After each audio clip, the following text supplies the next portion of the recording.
Hello students, good time to all. I am Chandan Kumar Pradhan. Welcome to the YouTube channel Chandan Physics.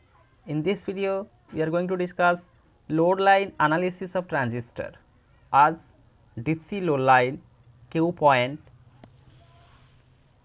saturation, cutoff and active regions. Let's begin. To understand load line analysis of transistor, let me consider an NPN transistor which is on common emitter mode.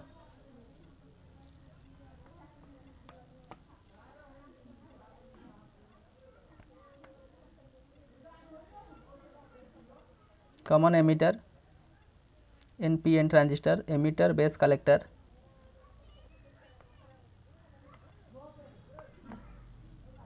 That emitter base junction must be forward biased.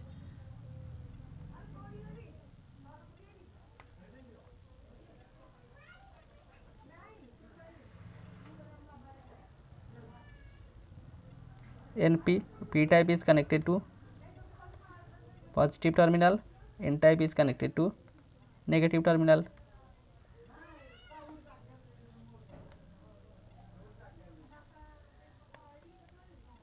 V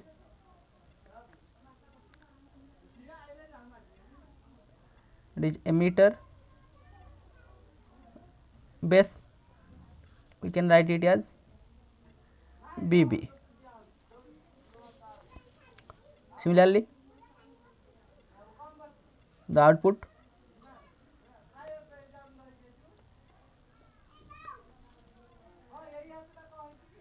use a load resistance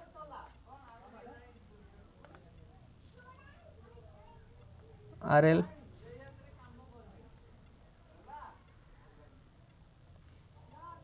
NPN, it is reverse biased, N is connected to positive terminal, negative, positive, negative, negative, positive, potential V CC. Direction of flow of current, direction of base current from positive IB. Here collector current, emitter current IE and collector current from positive to negative, collector current IC, and the potential across collector emitter junction, potential the V C collector emitter potential.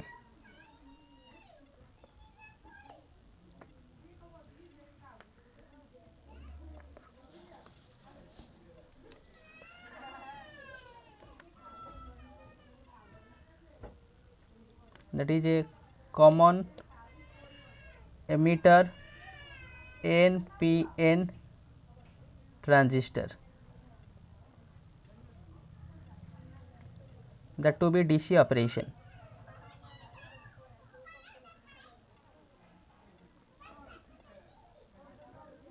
Here no AC signal is applied, we use DC input. Now we can apply Kirchhoff's voltage law in that of output section. What we obtain? Applying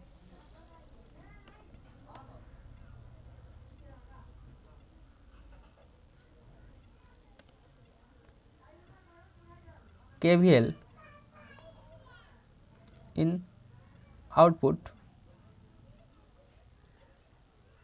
we have, according to Kirchhoff's voltage law, the sum total of EMF around that closed circuit will be 0. Here we use Kirchhoff's voltage law. Now that potential VCC from positive to negative, the sign convention we use plus VCC, VCC. Next potential VCE, that is from negative to positive, that end connected to negative terminal, that end connected to positive terminal. So the potential from negative to positive, so the sign convention minus VCE. Next, here the potential drop, we take it in clockwise direction. So the potential drop against that of flow of direction of current. Now here the potential IC into RL, load resistance, not output current, minus IC RL is equal to 0, or VCE VCC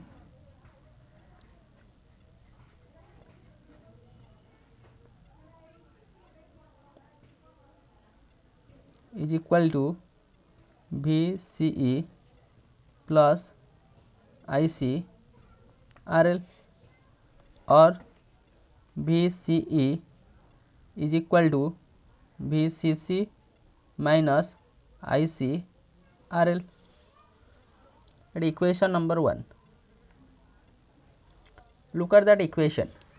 This is a first degree equation. So the general form of a first degree equation is a straight line.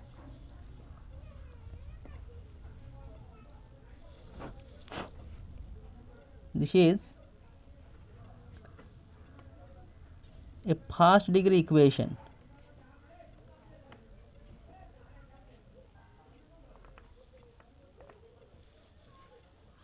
And it can be represented by a straight line.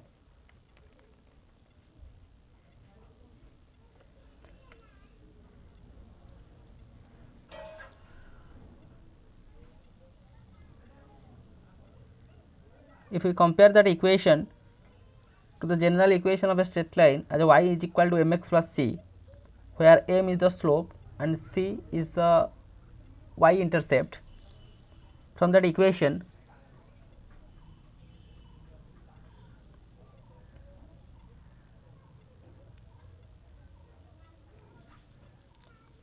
that straight line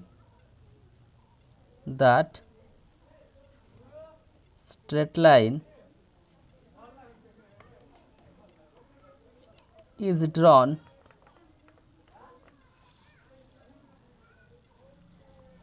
on output characteristic.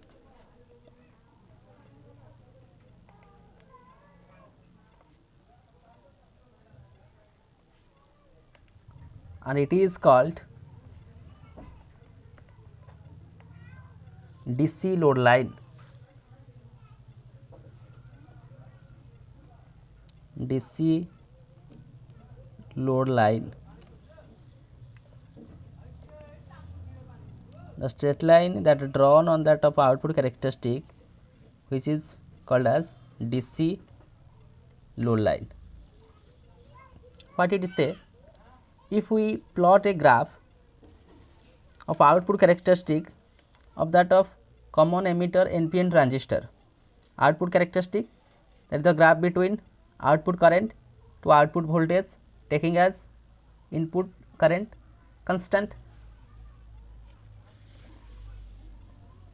If we plot a graph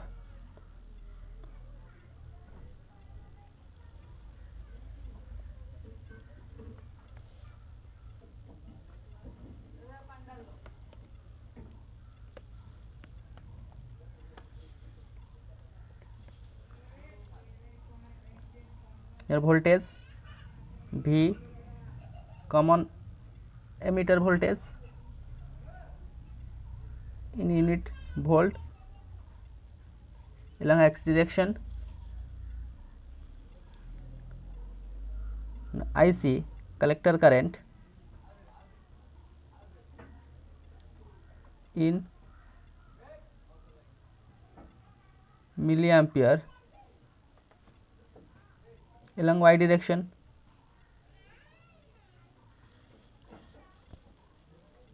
IB taking as constant. If we take IB, a base current, as 0 microampere, so the graph we obtain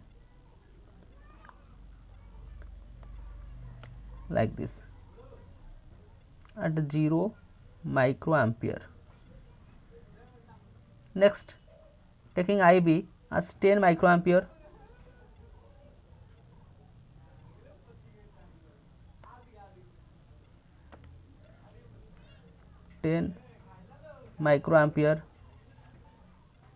further 15 microampere or 20 microampere,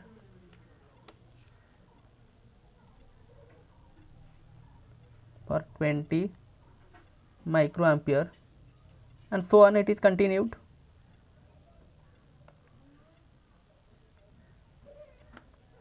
That is the value of IB.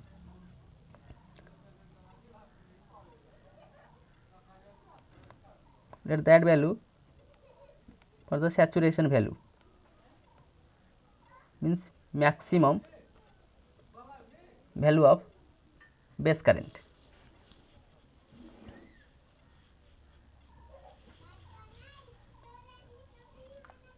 Now we can draw that DC load line by taking 2 points, 2 end points of that of load line. So how that 2 end points of that of load line can be considered?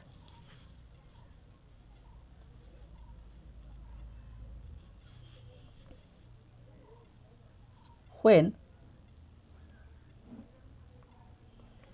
collector current is 0 at x axis, IC will be 0, then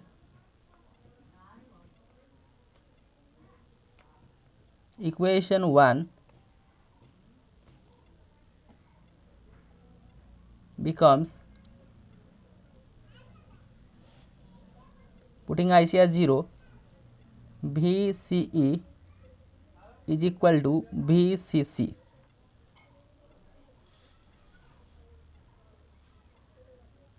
In x axis we choose a point where we obtain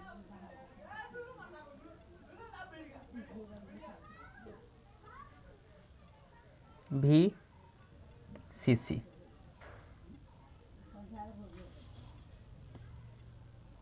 Again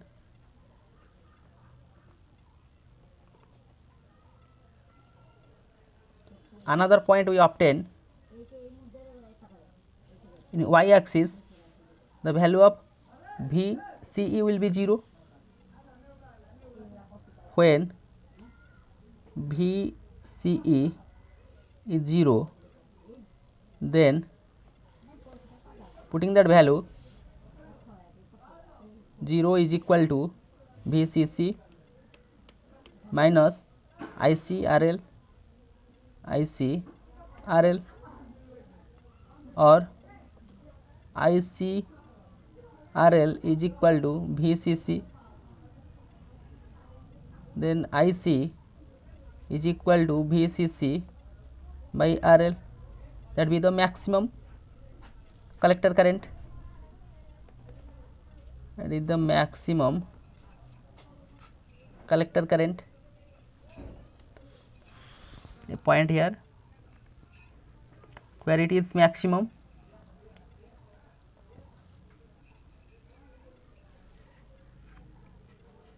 that is VCC by RL, and we join these 2 points.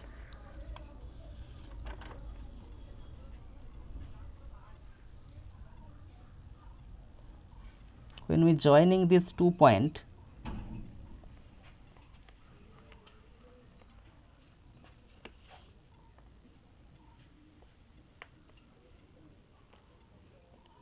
that line is known as, let that point be A, that point be B. That line AB, that line AB is known as DC load line, DC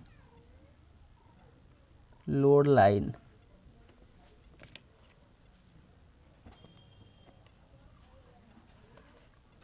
Now, by using that DC load line, we can easily evaluate what be the value of collector current at particular common emitter voltage, taking a constant base current. If we take in that point and perpendicular to x axis and y axis, then we obtain for particular what value of VCE, what be the collector current. Okay. In this way, DC load line help for us. How that name is just like DC load line, as in that of output section we use a load resistor, and there will be no such AC input signal that activate only on that of DC voltage. For that reason it is called DC load line. Next,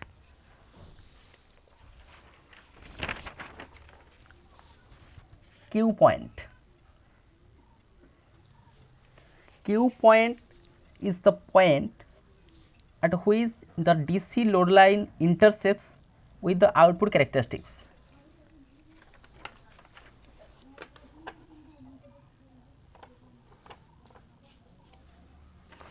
Look here, AB is the DC load line. This is the graph of output characteristic of common emitter NPN transistor. That is the point at which DC load line intersects with the output characteristics. Look here, this is the DC load line. It intersects here, there, there, and there, and that points are known as the Q points. For this value, for IB base current for 10 microampere, that point is the Q point.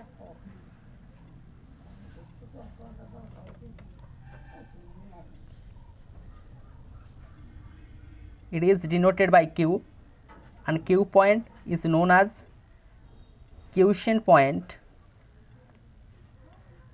silent point, because it is a point on that of output characteristic when the transistor is silent.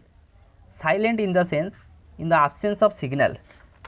Here we do not apply any kind of AC signal. For that reason, that the Q point, also known as silent point or quiescent point. Again, Q point is also known as operating point. Why? Because when the input signal is applied, the variation of IC and VC takes place about Q point. If we apply the input signal, then the variation we observe are that of Q point. variation either that way or this way. For that reason, that Q point known as the operating point. This is about Q point. Next, saturation point. Saturation point is the point at which DC load line intersects the curve that base current be saturated. Look here how you obtain. Let it take that is the saturation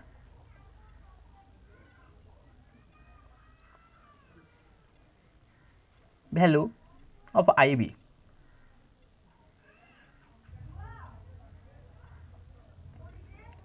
When that DC load line intersects to that of IB curve, that point is that one, and this point is known as saturation point. That is the saturation point.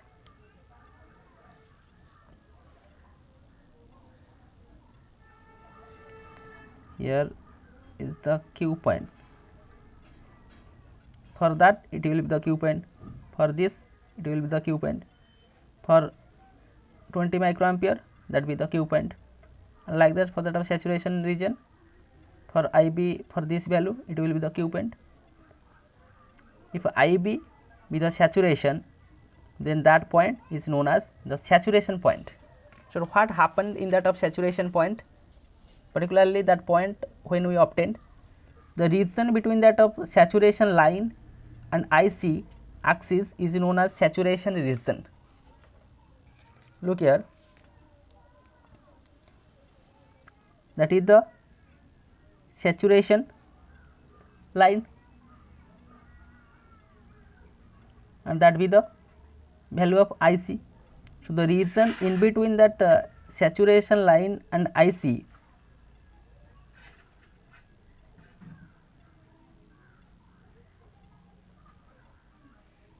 is known as saturation region. Saturation region. How exactly that saturation region we obtain in that transistor? At saturation point, the collector base junction no longer remains reverse biased, and hence the normal action of transistor is lost. A transistor is active when the base emitter junction is forward biased and collector emitter junction is reverse biased. Input section is forward biased and output section is reverse biased. If that output section reverse biased is no longer sustained, then the action of transistor will be lost, and that situation we achieve in case of saturation point. So at saturation point, the collector base junction is no longer remains reverse biased, and for that reason the normal action of transistor is lost. Next, cutoff point. So cutoff point is the point at which the DC load line intersects the curve IB is equal to 0. IB is equal to 0. Come to that graph. For IB at 0, that point is known as cutoff point. Again, the region below that of IB is equal to 0 curve is known as cutoff region.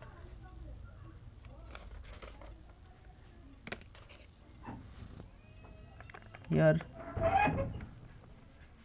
below that of cutoff point, that region is known as cutoff region.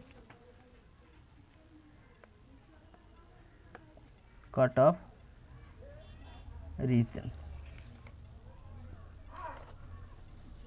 And at this point only small collector current exists and the base emitter junction no longer remains forward biased, hence the normal transistor action is lost. Look here, base emitter junction is forward biased, but in that situation that forward bias not achieved, therefore the normal action of that transistor is lost at cutoff point or cutoff region. Next, active region. Active region is the region between saturation region and cutoff region. From that of graph, this is saturation point, this is cutoff point, and the point in between these DC lines, the points are the active points, and the region in between, that the saturation region and cutoff region, that is the saturation region, these are the cutoff region.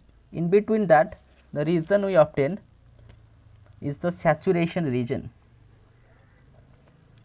that is the active region. Active region.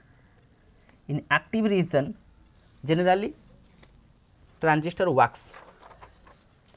So active region is the region between saturation region and cutoff region. In that of active region, the emitter base junction is forward biased and the collector base junction is reverse biased, and the transistor works normally. As usual, the input section must be forward, output section must be reversed. In case of that active region, that base emitter junction is forward biased and collector emitter junction is reverse biased. That is why that particular transistor normally works, and that obtained in case of active region. Active region is the region in between saturation region and cutoff region. In between these we obtain active region. This is all about our discussion. So with the help of this video lecture we understand the concept of load line analysis of transistor, and we saw what is DC load line by taking that particular graph. We saw what is Q point, saturation point and saturation region, cutoff point and cutoff region, this is cutoff point and cutoff region, and finally what is active regions, and how transistor works corresponding to these particular points or regions. So with this useful and informative notes, let me wind up this session. Thank you.